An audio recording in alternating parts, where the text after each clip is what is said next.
Peppers பொழுதுபோக்கு தொலைக்காட்சி, சுட சுட உங்கள் மனதை தொட. யோசித்து பாருங்கள். உங்கள் அனைவருக்கும் இந்த பெப்பர்ஸ் டிவியின் இனிய வணக்கங்கள். உங்களுடைய மேலான ஓட்டுகள் இருக்கிறது. நடுவர் அவர்களே, என்னப்பா பேசிட்டு நேத்து அரசியல் மீட்டிங் பேசுறது நேத்து, இது பட்டிமன்றம்.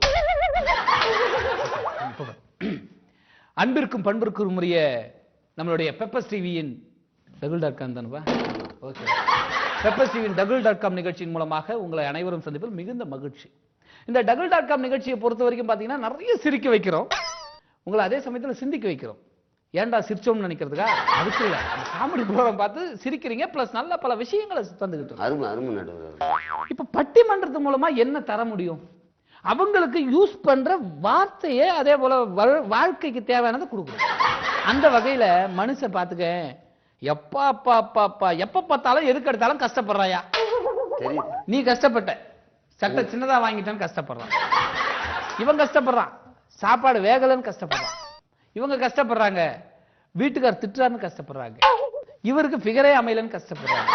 ஒரு சிலர் சம்பாதிக்கிறதுக்கு கஷ்டப்படுறான். இப்படி எல்லாத்தையுமே கஷ்டப்படுறாங்க. ஆனா சிலர் நீங்க தெரியுங்களா, அந்த லாஸ்ட் பாயிண்ட் அது உங்களுக்கு தான் நடுவர். கொஞ்ச நேரம் மூடி, ஐ மீன் சைலண்டா இருக்கியா? சரி நடுவர். Thank you very much. அதாவது பாத்துங்க, எதுக்காக அப்படிங்கறத மக்களுக்கு தெரிவிக்கணும். மனிதன் அதிகம் கஷ்டப்படுவது எதற்கு? நடமாடு மேகம் நவநாகரீகம் அலங்கார சின்னம் அலை போல மின்னும். தேவையில்லை, விட்டுரு, வேணா விட்டுரு, சொல்றேன் கேட்டுக்கிடுங்க. அப்போ மனிதன் அதிகம் எதற்காக கஷ்டப்படுகிறான்? வாழ்க்கைக்கா வழுக்கைக்கா? இந்த ஒரு அழகான, ஏன்னா எதுக்காக நாங்க புள்ளி விவரம் எடுத்தா மக்கள் கிட்ட போய் ரொம்ப கஷ்டப்படுறது எதுக்காக புள்ளி விவரம், இதுக்கு ஒரு 45 அதுக்கு ஒரு 50 வந்து, ஆனா நம்ம சரியா எடை போட்டு மக்களுக்கு சொல்லணும்ல, அதுக்காக இதை எடுத்திருக்கோம். மனிதன் அதிகமாக எதற்கு கஷ்டப்படுகிறான்? வாழ்க்கைக்கா வழுக்கைக்கா? இப்ப வாழ்க்கைக்கு அப்படிங்கிறதுக்கு வழக்கம் போல தான் என்ன பேசினாலும் எல்லாரும் சிரிக்கிறாங்க, நகைச்சுவையா இருக்கு, காமெடியா இருக்குன்ற ஒரு கெட்ட எண்ணத்தோட ரொம்ப அழகா அந்த அணியை தலைமை தாங்கி நடத்தி கொண்டிருக்கும் நம்மளுடைய கோதண்டம் அவர்களுக்கு வழக்கமான அந்த ஆறாவாரத்தோட என்ன அருமை நடுவர்.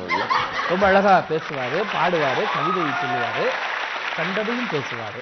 அந்த அணிக்கு நான் இருக்கிறேன், கவலைப்பட வேண்டாம் என்று உறுதுணையாக இருக்க வந்திருப்பவர் யாரும் பாத்தீங்கன்னா, சாதாரணமா ஒரு மனுஷன் 5.7 இருந்தாலே நார்மல். இவன் வந்து அப்நார்மல் சொல்லலாம். 6.3 இருக்காரு.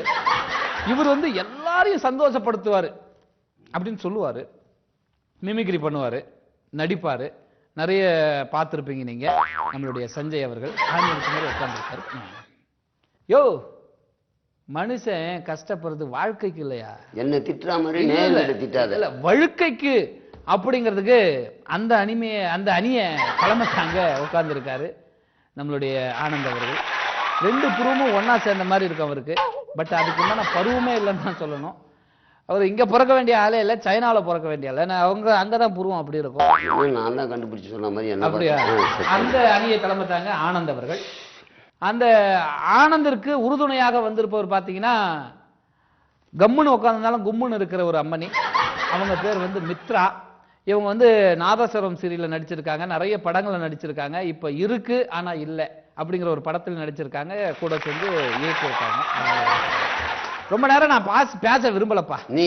ஆமா, ஏன்னா எனக்கு பேசுவது பிடிக்காது, அதிகமாக பேசுவது பிடிக்காது. ஒரு அணியில உட்கார்ந்துருக்கலாம். மற்றவர்களை பேச வைத்து வேடிக்கை பார்ப்பதும் வாடிக்கையாகிவிட்டது எனக்கு. அந்த வரிசையில இப்போ ஒரு மனிதன் எதற்காக அதிகம் கஷ்டப்படுகிறான்?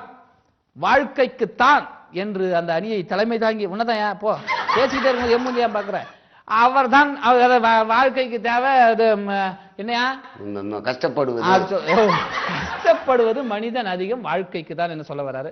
போப்பா, இவ்வளவு கொலாப்ஸ் ஆகக்கூடாது, புரியுதா? போ. நடுவர் அவர்களே கூப்பிட்டேப்பா, வரவா?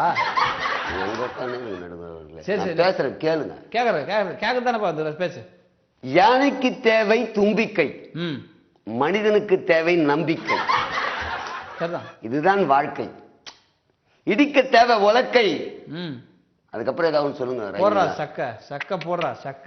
வயதானால் வரும் பொக்கை. இது ரொம்ப மொக்க.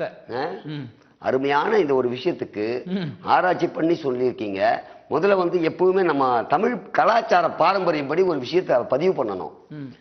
பெப்பர் டிவி நேயர்களுக்கும் எல்லாம் தெரிந்த ஏகாம்பரம் போல் அமர்ந்திருக்கும் நடுவர் அவர்களுக்கும் எதுவும் தெரியாமல் எதிரணியில் அமர்ந்திருக்கும் அவர்களுக்கும் எல்லாம் தெரிந்து தெரியாதது போல அமர்ந்திருக்கும் என அருமை சகோதரர்களுக்கும் அன்பு கலந்த வணக்கத்தோடு தெரிவித்துக் கொள்கிறேன். ஒரே ஒரு பழமொழி முதல்ல சொல்லிடணும் நடுவர் அவர்களே. ஏன் பழமொழி மட்டும் சொல்லிட்டு உட்காந்துலான்னு பாக்குறியா? இல்ல நடுவர், அதுக்கப்புறம் கண்டினியூ பேசுங்க பேசுங்க.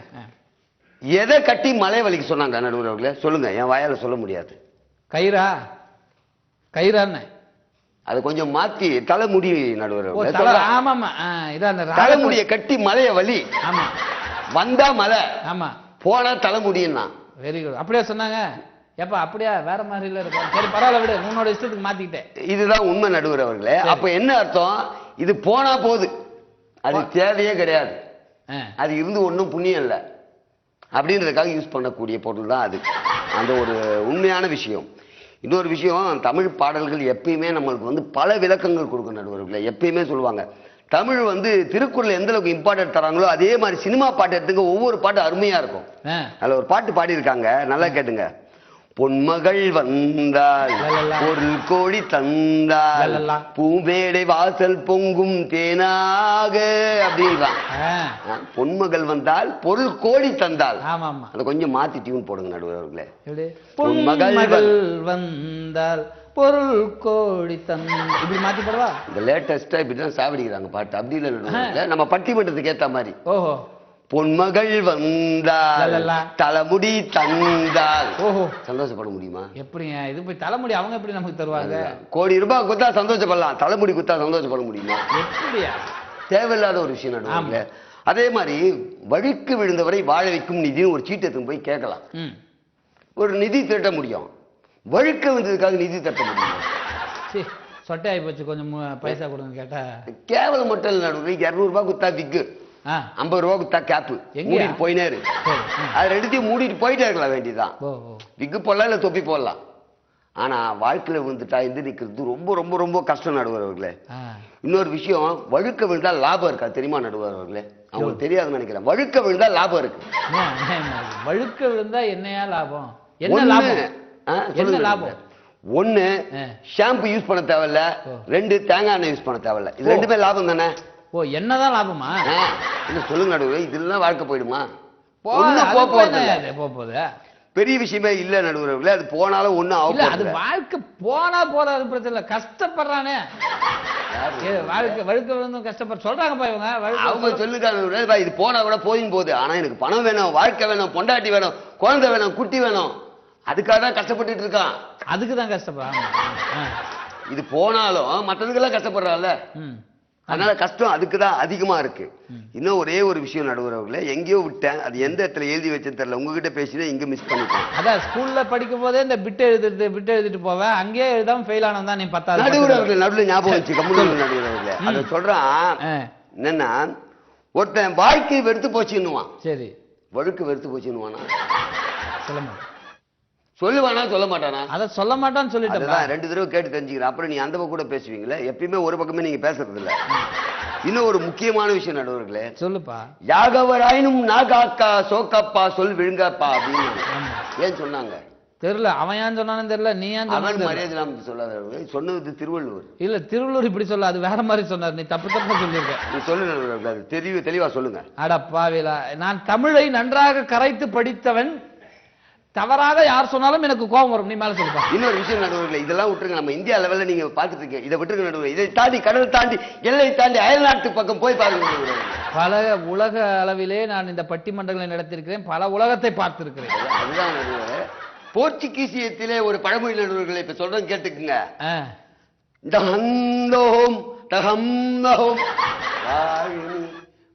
அவனும் இதை தாண்டி இன்னொன்னு இருக்கு நடுவர் பிரான்ஸ்ல. கேள்விப்பட்டிருக்கேன். இதே நான் கலிபோர்னியாவில் நான் வந்து போகும்போது இந்த பழமொழி சொன்னான். வா வா வந்து உட்காருப்பா வா. நீங்க சொல்லிக்கிறீங்க? நான் சொல்லுகிறேன். கலிபோர்னியா நமக்கு சொல்லிக்கிறேன். வா வா வந்து நான் ரொம்ப யோசிக்கிறேன். பாவம் ஒண்ணுமே தெரியல. நான் பாத்துக்கிறேன்பா, வா வரட்டுங்களா? நன்றி நன்றி. நீங்க வேற எதுவும் தப்பா நினைக்காதீங்க. எழுதி வச்சிருந்த பாயிண்ட் முடிஞ்சு போச்சுன்னு வச்சுக்கலாம். இப்படித்தான் கண்ணாபண்ணான்னு பேசுறான். அது பேசுறது அவனுக்கும் புரியாது, எனக்கும் புரியாது. இது 10 வருஷமா இப்படியே இந்த ஃபீல்டை ஏமாத்திக்கிட்டு இருக்கான். ரொம்ப அழகா பேசினார் நம்மளுடைய கோதண்டம் அவர்கள். அவரோட பேசும்போது அந்த ஆக்ரோஷம் தெரிஞ்சது, ஒரு கோபம் தெரிந்தது, ஒரு ஆதங்கம் தெரிந்தது. ஒரு மனுஷன் கஷ்டப்படுறது வாழ்க்கைக்கு தான். வழுக்க விழுந்தா எவனாவது கஷ்டப்பட போயா இதுவா போச்சுன்னு போயிட்டே இருப்பான். இல்ல கேப்ப போடு 50 ரூபாய் செலவு பண்ணி கேப்ப போடலாம், இல்ல ஒரு 250 ரூபாய் 300 ரூபாய் செலவு பண்ணி விக்க போட்டுக்கலான்றாரு. தப்பு இல்ல, அவர் சொல்றது எனக்கு ஒன்றும் பெரிய தப்பா தெரியல. அப்ப கஷ்டப்படுறதே வாழ்க்கைக்கு தானே. அறிவு கட்டத்தனமா பேசினா எப்படி? மனுஷன் கஷ்டப்படுறது வாழ்க்கைக்கு இல்லையா, வழுக்கைக்கு அப்படின்னு அந்த அந்நிய தலைமை தாங்கி வர நம்மளுடைய ஆனந்த் அவர்கள் பேச போறாங்க. வாங்க ஆனந்த பேசுங்க.